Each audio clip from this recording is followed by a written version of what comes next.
am Liza Hameline. That's Liza. Not Liza, Liza.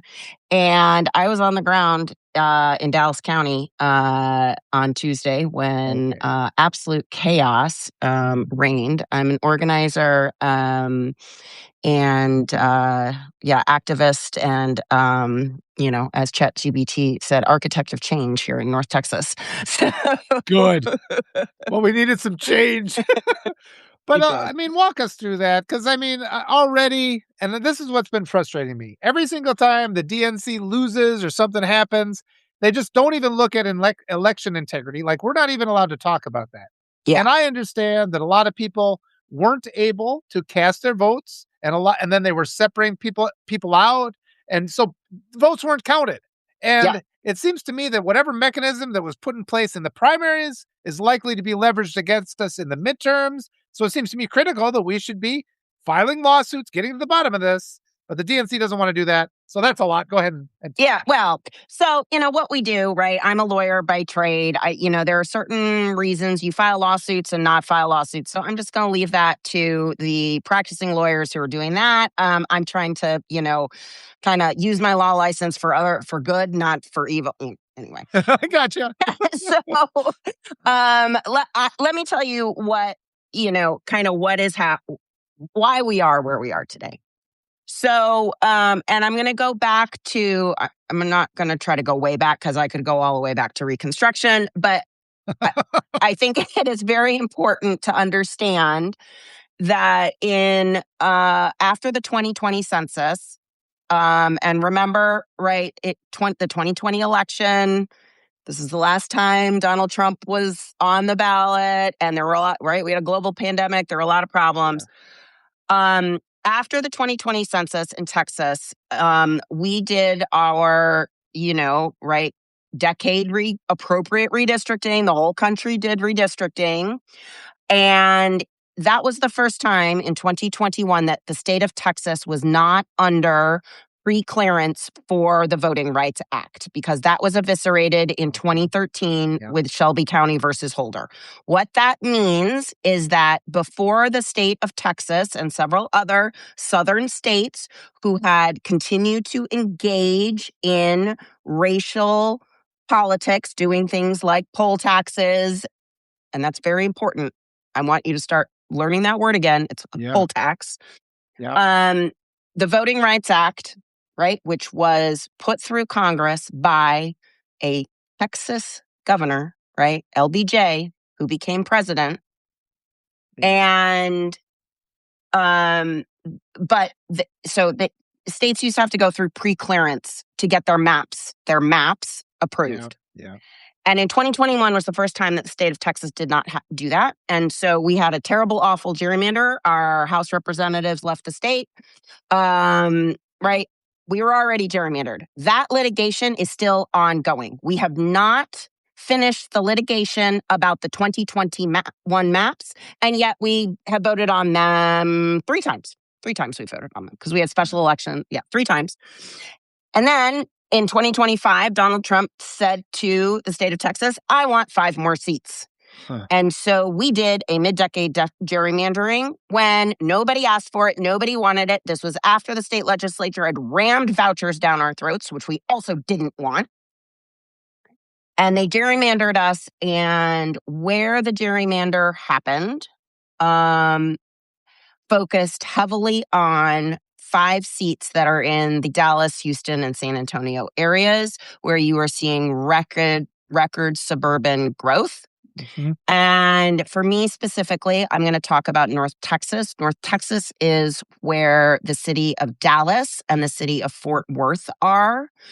We are all often called the DFW Metroplex, but it's actually much bigger than that because you have 4 very urban counties: Dallas, Tarrant, where Fort Worth is, Denton, where the University of North Texas is, and Collin County, where you are seeing record growth. That's where the city of Plano and Frisco and McKinney are.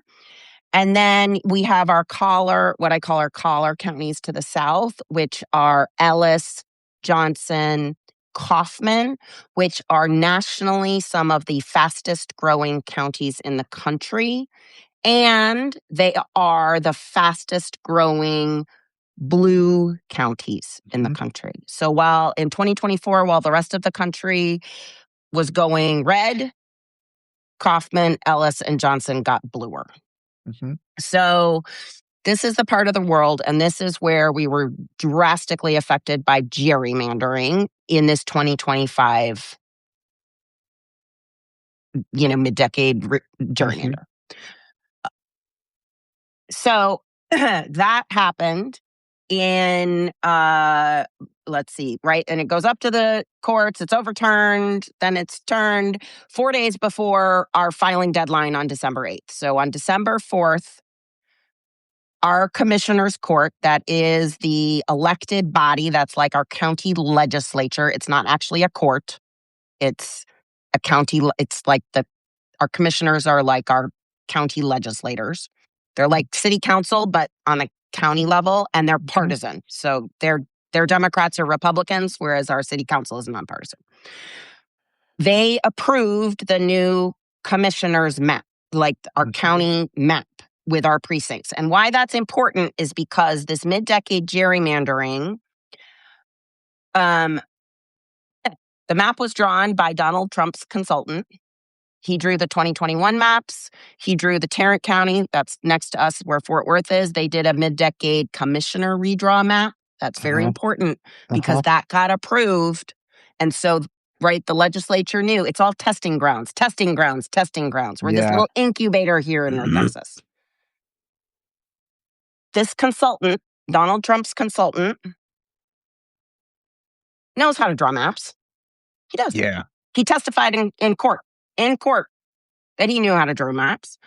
Yet he deliberately put the new congressional lines cut through existing precinct lines. Precincts are the whole county is divided up into little neighborhoods, right? Little neighborhoods. That is called your precinct. But they are governed by federal, state, and local law that it has to be equal, right? My neighbor here and my neighbor across the street, we all have to be voting on the same races in our little precinct. So if you cut the congressional district line through the precinct so that now I'm in congressional district 33 and my neighbor across the street is now in congressional district 24, right? That violates the law. And so our commissioner's court had to redraw all, 800, 700 precincts. I mean, right, we're a huge county. Huge. And so all the precincts were redrawn on December 4th. And the area where I am in the western part of the county that borders the eastern part of Tarrant County is where all of these gerrymandered congressional districts that were targeted. So one of the targeted congressional districts was CD 33, which is currently held by Mark Vesey. He will not have a job after November. Yeah.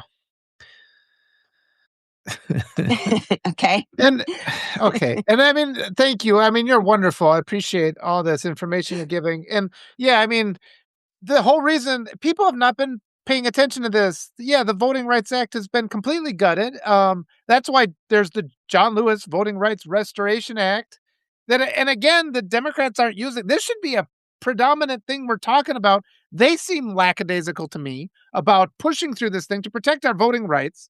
And it's like, this is what's so irritating. It's evidence after evidence after evidence of voting interference, voting disenfranchisement. I interviewed Greg Palast. I don't know if you know who Greg Palast is.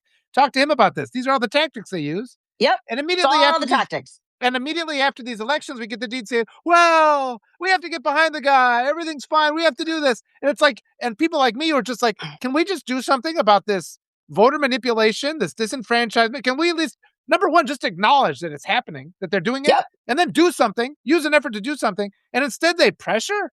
I feel like I get pressured and targeted for silence for just saying, gee, maybe we should stand up and count votes, rather than them just recognizing it's their job, to ensure that these elections are fair.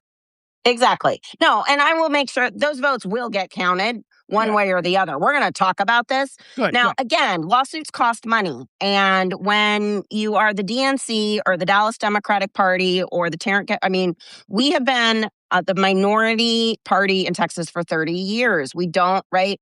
And unfortunately,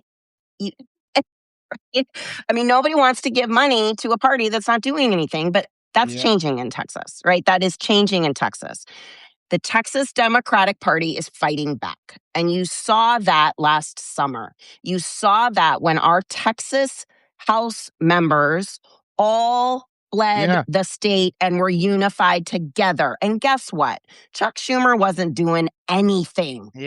Last spring. But when Texas Democrats fled the state because of our mid-decade redistricting that was being forced upon us, we woke up the nation that said, Texas Democrats fight. Yes. Get on board, National Democrats. And you're starting to see that change, right?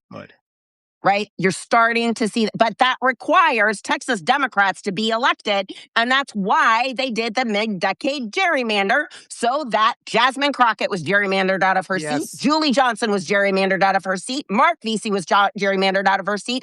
Al Green was gerrymandered out of his seat. Lloyd Doggett was gerrymandered out of his seat. Our fighting Texas Democrats were gerrymandered out of their seats. And it forced Al Green and Christian Menefee to be in a primary together. It forced Julie Johnson and Colin Allred now to be in a primary together. Which reduces the number of Democrats that we will have, showing National Democrats how to fight. That was by design.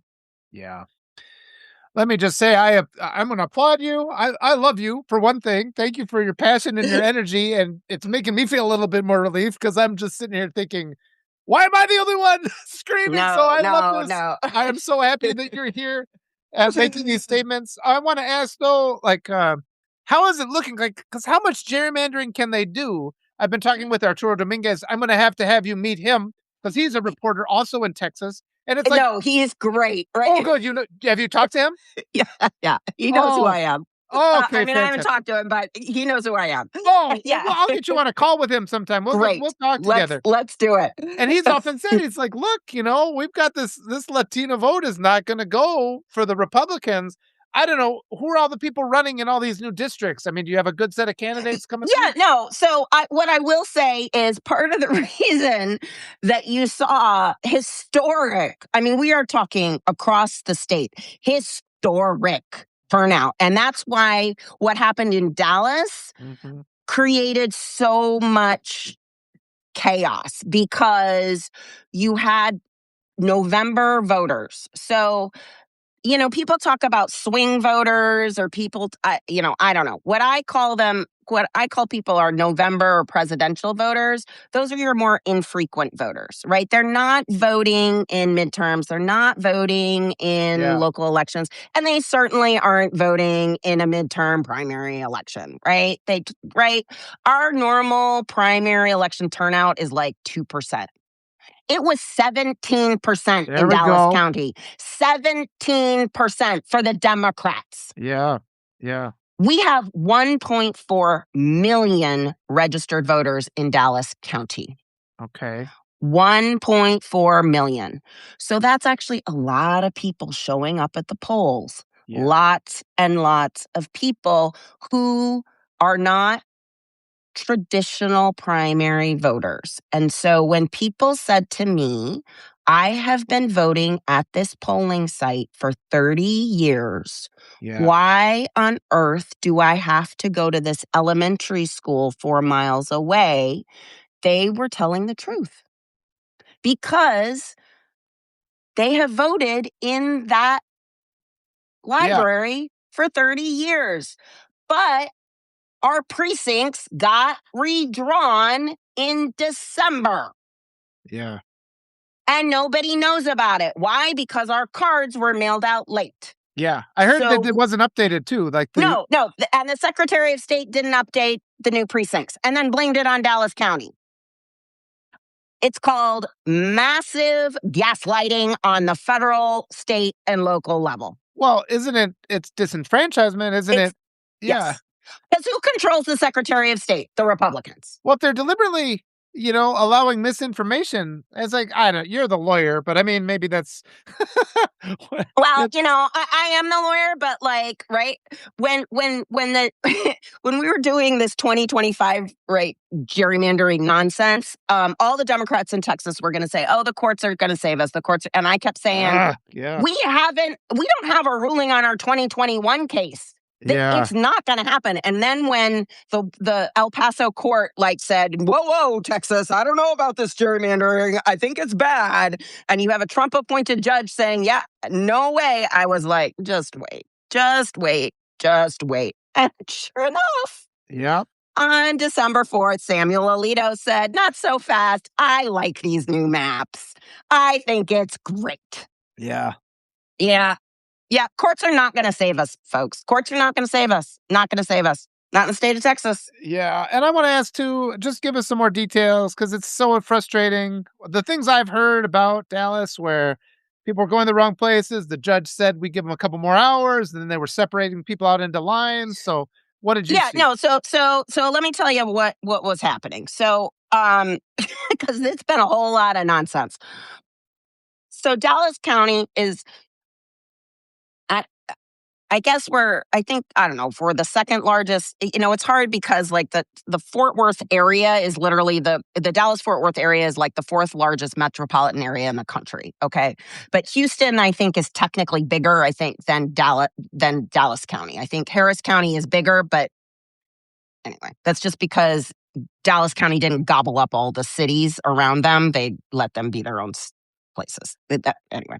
And so we had for early voting because the Dallas Republican Party for the first time since 2019 decided they didn't want to hold a joint primary.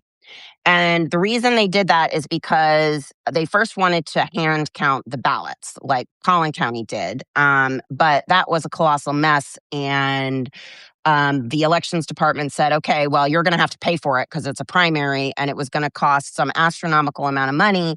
And then the Republican election judges were going to have to stay all night, right? I mean, who are election judges? Like retired folks? Stay all night and count ballots, right? I mean, hello, hanging chads, Florida, right? I mean, yeah, they're sitting there like, what do I see? I can't. What to say? No. I say, I'm sorry, I couldn't have done it, right? And so they refused to work. So they were defeated on that. And so then he, instead of saying, okay, all right, I got it. Like everybody else was doing a joint primary in the state. Jay Nelson, our Republican Secretary of State, was like, do a joint primary. It costs too much money. They decide they want to do a separate primary for early voting and election day. And on election day, they want to do precinct level voting because that's more secure.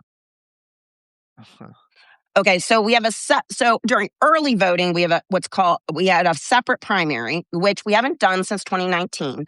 And I just said these were new voters, right? These are new voters to the primary. These are voters who have not historically voted in a primary. And if they have voted when we've done a joint election and we've had all county voting. So we have had all county voting during early voting. You can go anywhere in the county and vote.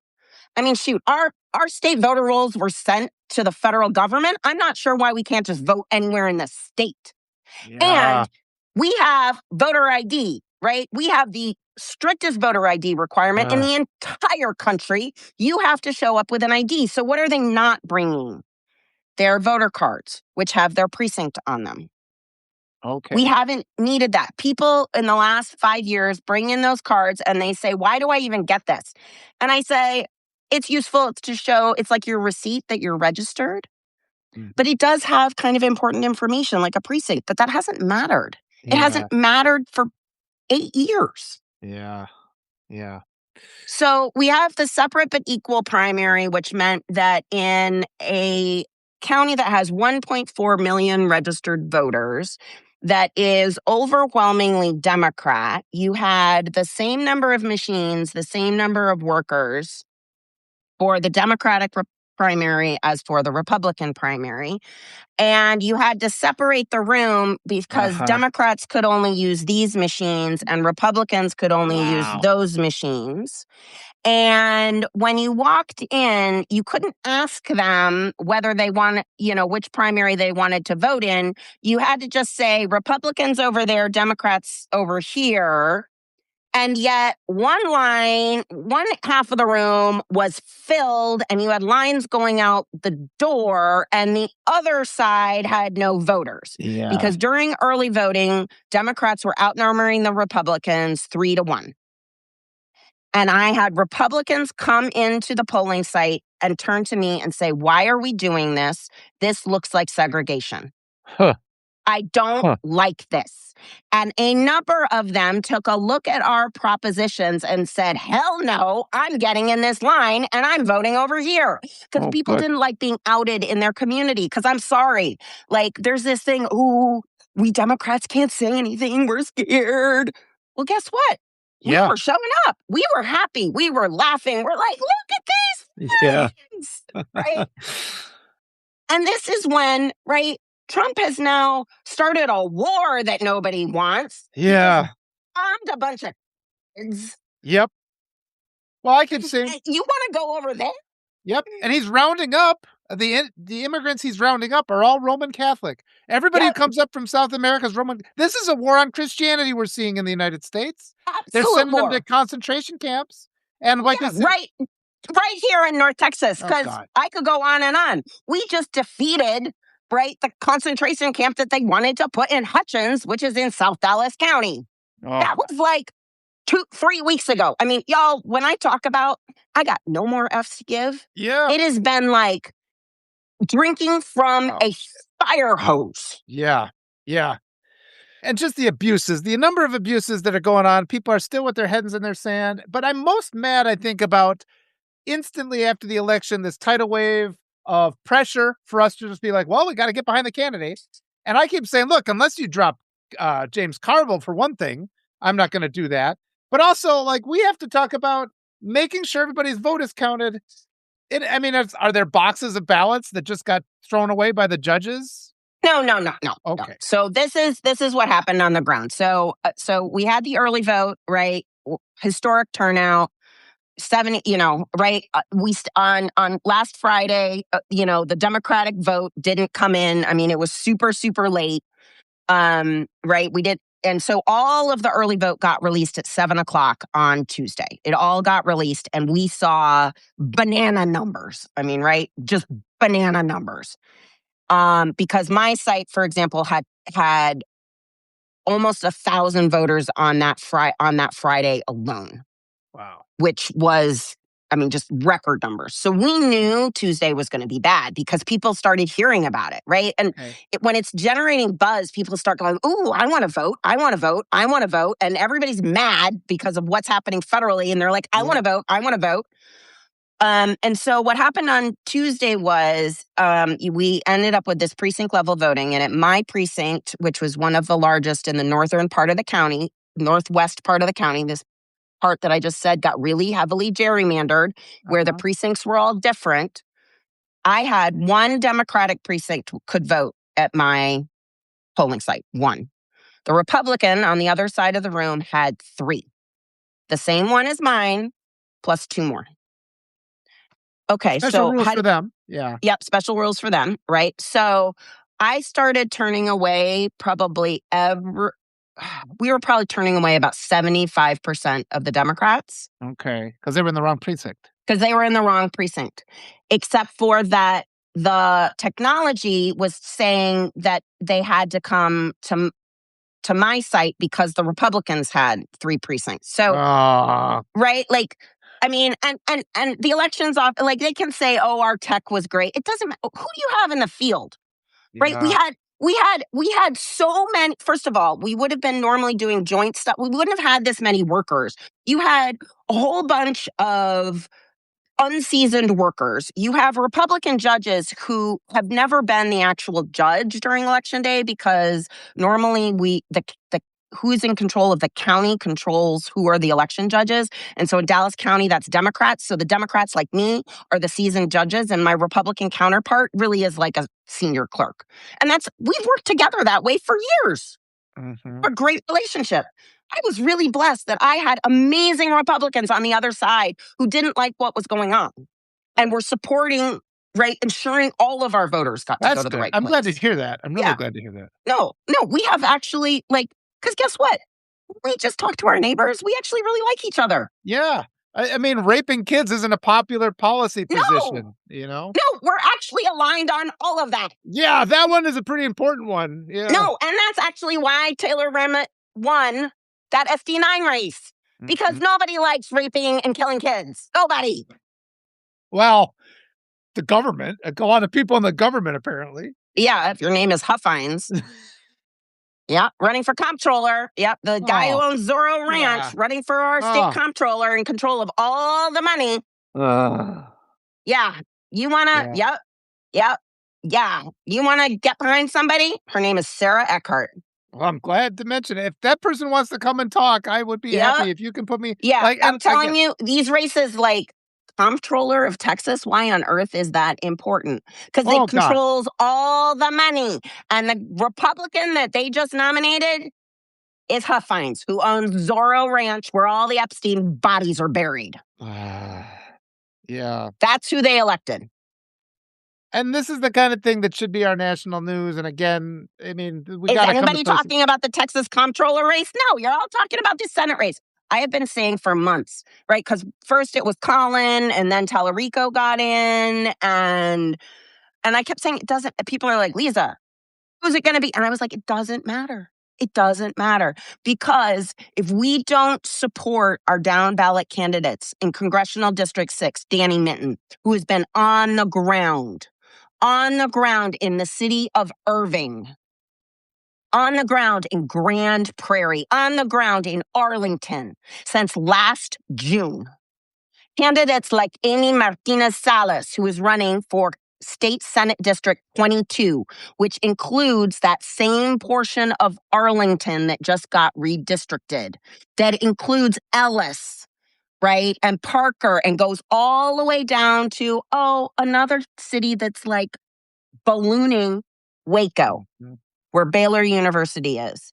This I-35 corridor so I-35 comes down from Oklahoma and it splits in Denton, up in Denton County.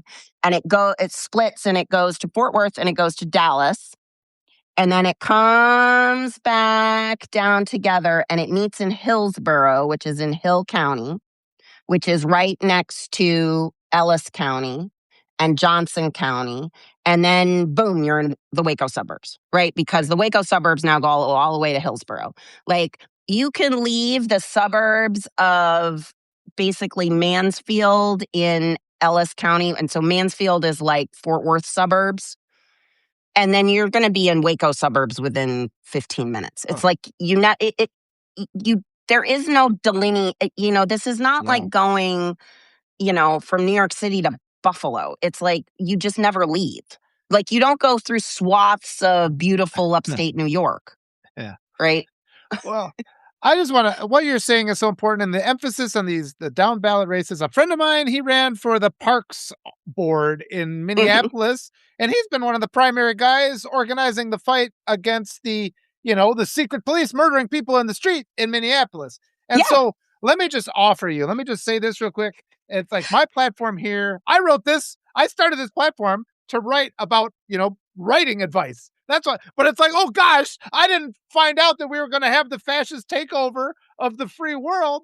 And so it's like, okay, for the time being, it's called I'd rather be writing. I would rather be doing anything but what I'm doing now. I don't have time to write. Everybody's like, Liza, write about the primary. And I'm like, I was like, I can talk about it because I don't have time to sit down. I'm that way too. I do not have time to sit down and actually write.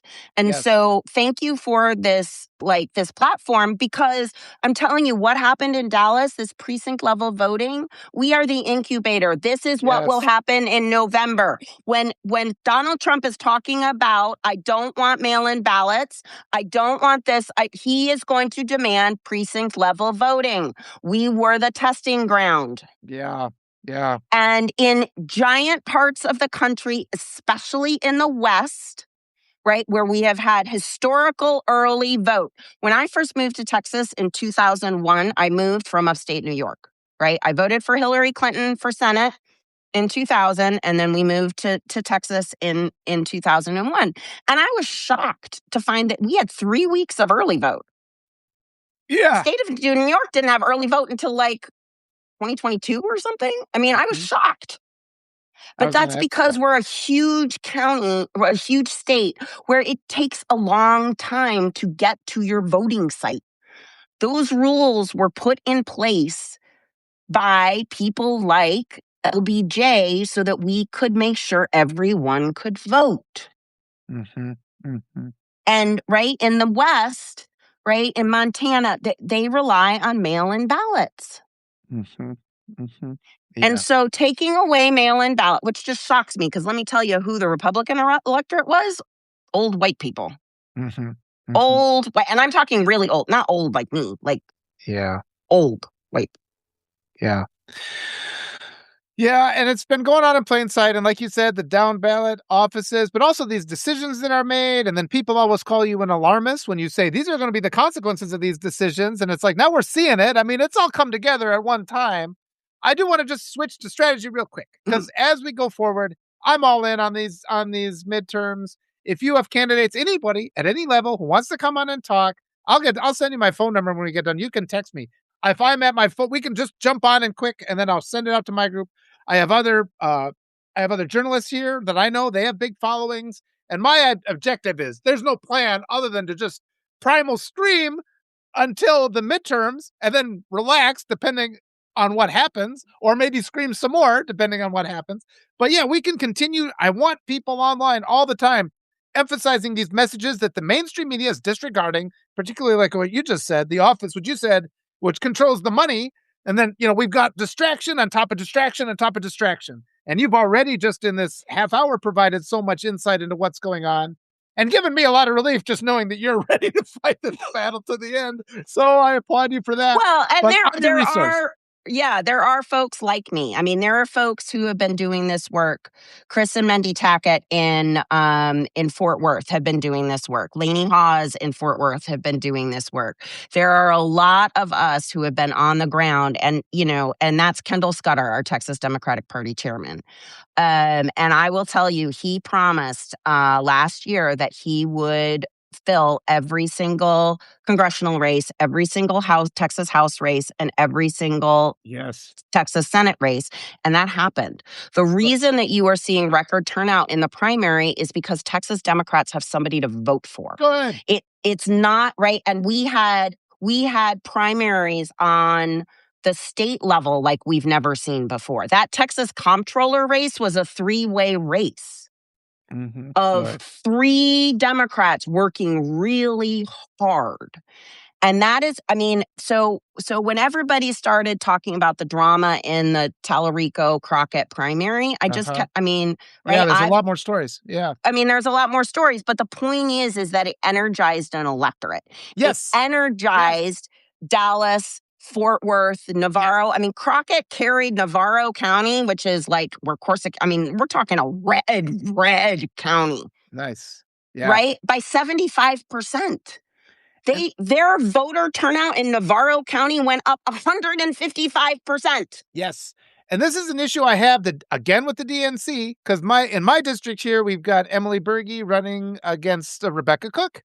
And I interviewed Emily Berge yesterday, and she said the DNC told her they didn't want a primary. This was in our online. And it's just like, the primaries activate the district. You get to go out. You get 2 candidates going around talking to people, telling people where they need to go. So what the hell is with the DNC where they're not emphasize, they want control. And I mean, this is part of what makes it angry. But I also think, I just love talking to you because I'm sitting here being mad about the DNC. And I do have to be mindful. There are wonderful, wonderful, hardworking people like you of integrity. So please let me talk to them and we can spread the word. We can kind of lift up that DNC approval rating because it's in the shithole right now because they're not, from all appearances, they're not doing anything. And the mainstream media isn't giving any kind of visibility to people like you who are out there doing the good. Right. And so, we as a Texas Democratic Party, right, I've seen, you want to get me really mad, I'll talk about DC consultants. Because DC consultants, yes, please. Yeah. They don't know Texas. They look at my city and they're like, oh, it's fine. You don't need to do anything. They'll vote. Right. Oh, really? Guess what happens when you don't talk to people? Yes. They stop voting, or they talk to the people they vote for the people who are talking to them. That happened in Wisconsin too. They want to anoint the candidates, and they know nothing about our district. And I keep getting this too, because I keep getting pushed aside. As a blue voice in a red county, you better listen to me. But they think they know more than we do. And it's because they know that they'll get money even if they lose. So that's what's making exactly. They get money by running crappy candidates who don't do the work, who don't knock on doors, who all they do is raise money. They don't spend it on field. Yes. They don't knock on doors. Yep. Right? Don't you DC my Texas? Yes. Good phrase. And we've been saying, let Wisconsin pick, not Washington. And nobody likes them. See, and that's the unifying message. No Kings protests all over the place. And this is what I say. I fight West Texas billionaires. Yes. And I fight Democrats who act like them. Yes, the dinos. Yeah, and I call them blue MAGA. The blue MAGA we have to get rid of because they just lay down, and we are the ones who have to pay the consequences for their ineptitude. And we're also the ones who are doing the work, and all of our taxpayer dollars get handed out to these billionaires and subsidies and bailouts. And honestly, I keep saying, it's like, look, if you want to appeal to moderate Republicans, run as a Republican. But at the same time, that message of stopping handing the handouts, billionaire welfare, moderate Republicans listen to that message too. Oh, they do. And they were like, oh, let's go vote in the Democratic primary. Yes. Right? They didn't that is why you are seeing city councils and school boards in North Texas have Democratic values candidates, right? Because for 30 years, the Republicans have controlled Texas. Huffines, this Epstein ranch-owning Huffines, ran on financial integrity and corruption. And I'm like, dude, you control the government. Yeah. Yep. That's the other thing. It's like, the other thing the Republicans say is election fraud. And again, every accusation is a confession. And then the Democrats are like, well, if we talk about election fraud, people won't go out and vote. It's like, that hasn't been the case with the Republicans. That's all they ever talk about. Also, if they're going to sit there and say every election is rigged, let's do some recounts of 2024. They're the one who gave us that argument. Yeah, no. And so you want to talk about rigging an election? That's what just happened in Dallas County. Yeah. They wanted to make sure the Democrats could not vote. And who are the Democrats in the western part of the county who were most impacted? Black and brown Democrats. Latino and, DESI and AAPI and Muslim Democrats who could not vote because they were in the wrong place. Yeah. I'll have to have you talk with Natasha Kaye, too. She worked on the Harris campaign, and she was just extremely frustrated as a Black woman, the disrespect that she encountered. And we have to clean up our own house. We cannot beat fascism unless we defeat blue MAGA first. And people have been telling me, well, we got to just defeat MAGA. No, we are incapable of defeating them unless we remove the saboteurs from within our own party. But again, you're actually... we could just do Primal Scream for a few minutes if you want to do that. But at the same time, I just really appreciate, because I feel so much better thinking, just this unity. We've got this massive hill to climb. I realize that. But just knowing you're out there with your energy. Yeah. It's just one precinct, right? And it's calling it out for what it is. And part of what I'm seeing right now is that the Dallas GOP chair is... right? People are calling him out for this obstruction and this chaos. And the Republican voters saw it in real time. And they were pissed off and they were upset right? And they are making their voices known. And so if he tries to do this again, we're going to call it out for what it is, right? But we cannot be caught flat-footed, and we weren't. There were a lot of us who've been talking about this. This chaos was because of Donald Trump's request for 5 more seats. That's what this is about. Yeah. What's your prognosis for the midterms? Do you think they've overextended themselves? I think they have, because districts like CD6, Danny Minton's district, CD5, which has a primary runoff, right? CD33, another primary runoff. What runoffs? Every election matters. If you turn out the vote for every election and talk to those voters why every election matters, then they will start voting, and you won't have this November voting electorate that is in the wrong place, that doesn't have their address updated, that doesn't have their ID updated. Every time you vote, you update, you reduce your voter registration so that you're in the right place. So you ensure that your vote counts. Because what happened on Tuesday night was that as soon as we had everybody in line, now keep in mind, at 7 o'clock, when the polls were supposed to close, I had a line out the door. Mm-hmm. And so I got every single one of those folks who could legitimately vote in my precinct. Yeah. Voted on the regular, because they were in line in the regular way. The folks who were not in the right place got sent, because we had the court order extending the time, got sent to the elementary school 4 miles away. They then had to vote what's called a provisional ballot. And there is a special mark on the provisional ballot that says court order after 7 o'clock. And so we were actually separating those ballots. Okay. But the problem was, and this is the real disenfranchisement, they were in line at 7 o'clock at my polling site. Yeah. But they didn't know they needed to be at the other polling site because the Secretary of State office was wrong, right? Our Dallas website kept crashing. They didn't get their voter card that had their right precinct. Right. And so the disenfranchisement then happened because they were in line and should have been able to vote. Once you're in line, you can vote regular. The line lasts till 11 o'clock. Okay. The court order doesn't kick in until you show up at the polling site after 7 o'clock. And so that's what happened. They got out of my line and they showed up at the other polling site. Now, we worked our line really hard, right? I mean, I had my big giant map. We just had people, we just took the big giant map and said, point to where you live. And that's what they did. And then I had a sheet of paper that said, okay, you need to go here.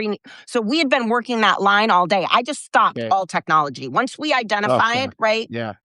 And how did we identify it? Because I had a state inspector come to my polling site at like 10 in the morning.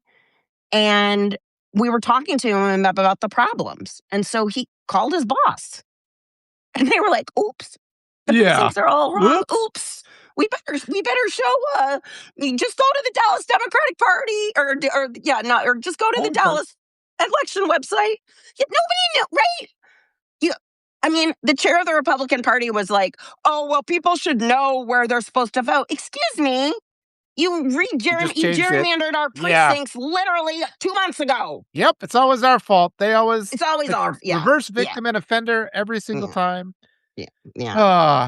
So that's where those votes are. But I will tell you that every single Democratic election judge across the county was working very, very hard to ensure that everybody who could legitimately vote at that precinct got voted, and that the people who needed to go somewhere else were taken out of line as quickly as possible to get to the other site. And what I know just from looking at the data in the sites where I was sending people, their turnout is huge. It was bigger than mine, right? Because I was remember the Republican had 3 precincts.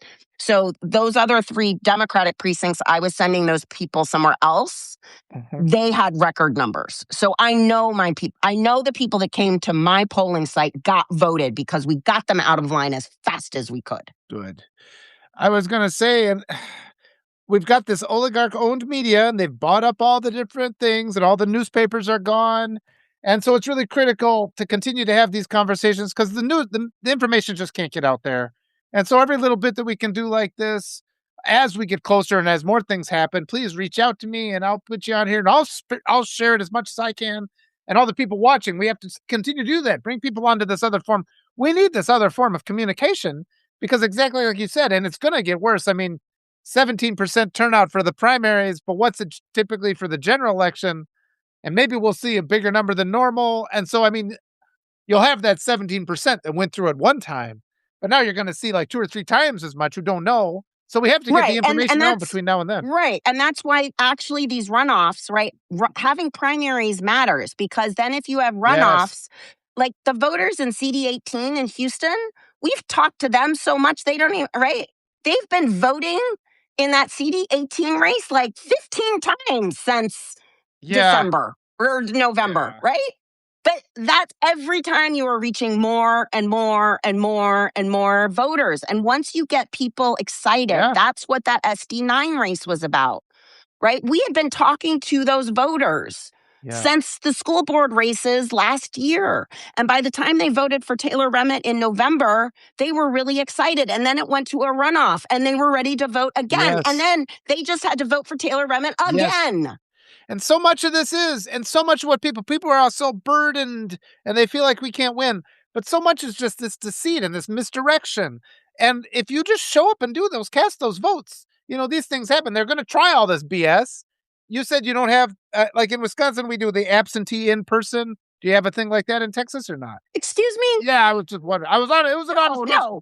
No. You have to vote in person. I mean, we have absentee ballots, but that's only for mail-in ballots can be for if you're over 65 or if you're out of the county and you have to apply for it every year. And now it has to be postmarked, not when you drop it off. But I mean, I'm telling you, like, I'm a bad Democrat. I don't trust the mail-in ballot in Texas. Like I had multiple people reach out to me whose kids were at college, didn't get their ballots. And I was like, if they can register in their other state, go register there. My kid that's at college at UT in Austin, I made him drive home.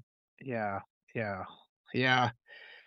But as we do these things and we continue to get that information out and continue to get people to, I mean, our local thing doesn't even announce really when there are elections. And that's another thing. We just have to be more, and all the people, it's word of mouth as much as it is. And wherever you are, all the people watching, whatever state you're in, tell everybody there's an election that day and get people to go there. And it's getting people excited about what that election is. So you talked about the park board. What does the park board actually do?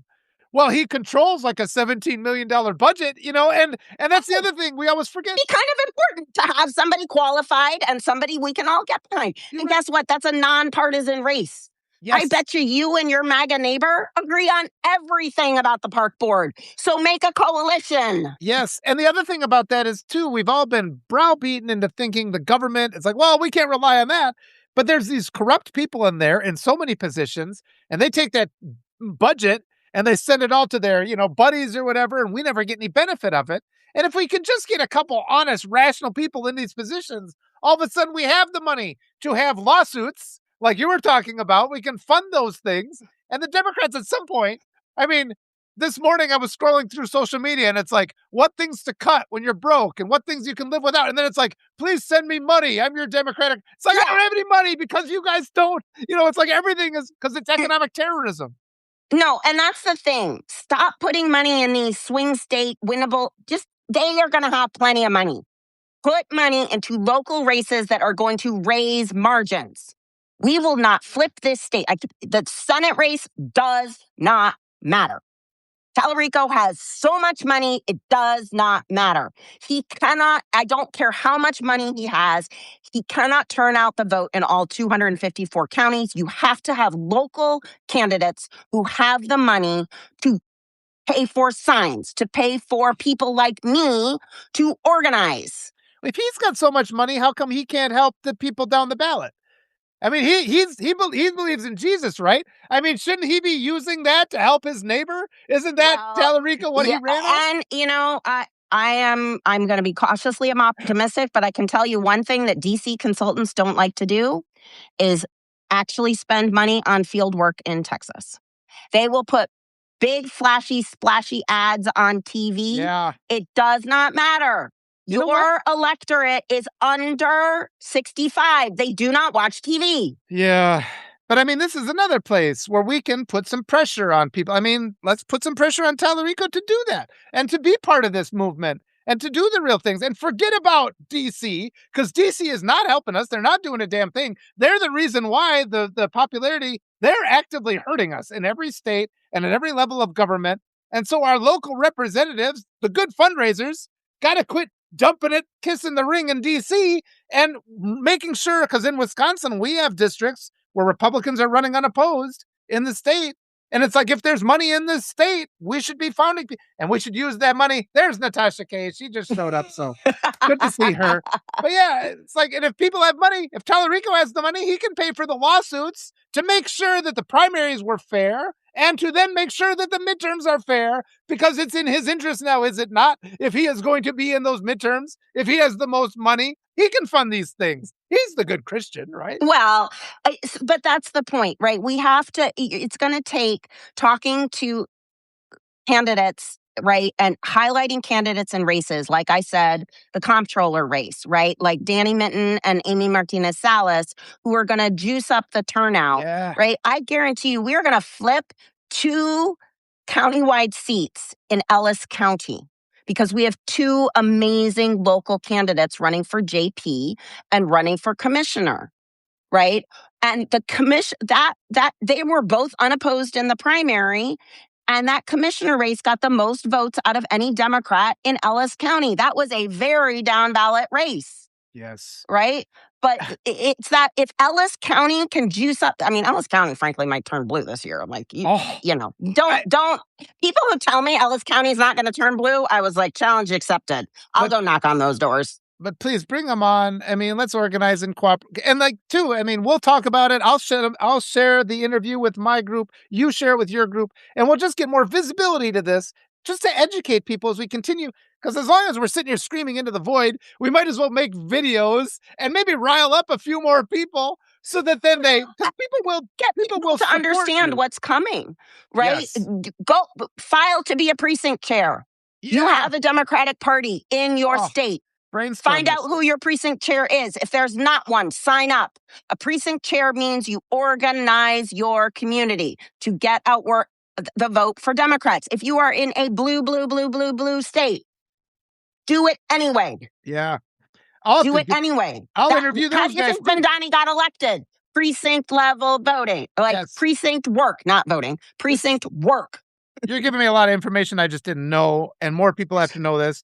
But I'll do that too. I'll call up the people here. We call up the people there. We can get, I mean, some of it's donations, but a lot of it, this messaging just has to happen, because the mainstream media isn't doing it. The DNC sure as hell isn't doing it. All they ever do is ask for donations, but they could be, I mean, then those texts, they could be giving us strategies, right? How much more does it cost to send a text to just say, hey, look, please go help your precinct chair. Get people excited. Go do this. They're not doing any of it. We can do all this stuff. But yeah, we just got to help each other. But yeah, please. And it's easy. Anytime it can be done on your phone at your convenience. Like I said, I'll send you my text, or I'll send you my number. It's like, hey, I'm with so-and-so. We'll jump on and talk real quick.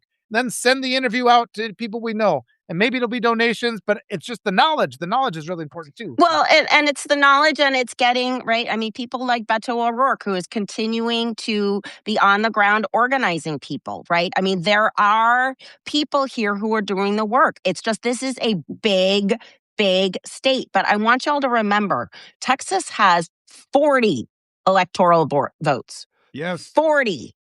And in 2030, we're probably going to get 2 more. And so if you want those electoral votes, you have to start investing now. Yes. It's just, right? It's not going to just flip on its own. People act like, oh, it's suddenly going to become a Democratic state. No, not if you don't work it. That freaking wishful thinking, too. It's like, whoa, we have the primary. It's like, got it today. What can we do today? What can we do today? Because everybody wants to do something. That's the other thing. More than anything else, I get people asking me, what can we do? And these things that you've said are so good, like calling up your precinct chair and finding the downvoted people. But even like Natasha said in the chat, just share these interviews, too. Talk to people. Sit down with people and make them watch this with you and take notes and then send me summaries and then I can put it into so we can there's so many things that we can do, like your takeaways, because I miss things because I'm frantic. I just spend all my time talking like this and it's like my brain goes left and right all the time. You've been so wonderful, but we are closing in on the time. I could keep you all day because I get all excited about this. Well, I hope this will be the beginning of a very wonderful friendship. I think so too. And I know a lot of people that are going to want to talk to you, but the more we can just think about applicable strategies, things people can do, everybody helps in their own way. You don't have to leave the house. You don't have to knock on doors. A lot of it can be done behind the keyboard, on the phone, things like that. Oh, it's wonderful to know this. I'm glad you're out there. I just kind of saw you. I saw one of your posts, and I'm just like, and then I had to ask your opinion on a couple of things. I'm like, okay, we're on the same team. Yeah. You know how it is. Oh, that's been great. So one last time, it's Liza. Your last name is Hammond? Liza Hameline on the Bluebonnet Highway is my Substack. And you can find me on social media at Liza Hameline on all social media. And we're just, we're organizing one precinct at a time down here in North Texas. You're a fighter. We need fighters. Holy cow, we need fighters. So yeah, I appreciate it so much. Thanks for the boost in emotion. And I'm so glad to have met you. Yeah, I'll be talking to you again soon. I got people for you to meet. So going to go. I think I'm going to go and just kind of, like I said, I'm going to go to the woods and scream. My poor dog has to leave the room sometimes. He doesn't like Yeah, well, my poor dog is like, hello, where's my walk? Yeah, gotcha. All right. On that note, great. Thanks to everybody in the chat. Thank you so much. Thanks, everybody. Thank you. Bye-bye.